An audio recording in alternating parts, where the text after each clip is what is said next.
In the traded markets, professionals frequently refer to the concept liquidity. Actually, there are two types of liquidity which are of relevance for market participants, namely funding liquidity and market liquidity. Both relate to the degree of being able to trade. Funding liquidity associates with paving the way to trade in the sense of assuring that enough working capital is available, whereas market liquidity links with actual transacting, meaning the availability of potential buyers and sellers, bringing supply and demand. Funding has to be organised by a party itself, whereas market liquidity is not controlled by a market participant, but has to be taken as it is. After all, market liquidity is the result of the acting of all actual and potential parties in a market. Market liquidity and funding liquidity are linked to each other.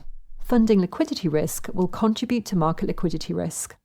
If there is less funding available for executing transactions than before, and market participants find it difficult to attract funds required to enter the market, then market liquidity will be impacted adversely.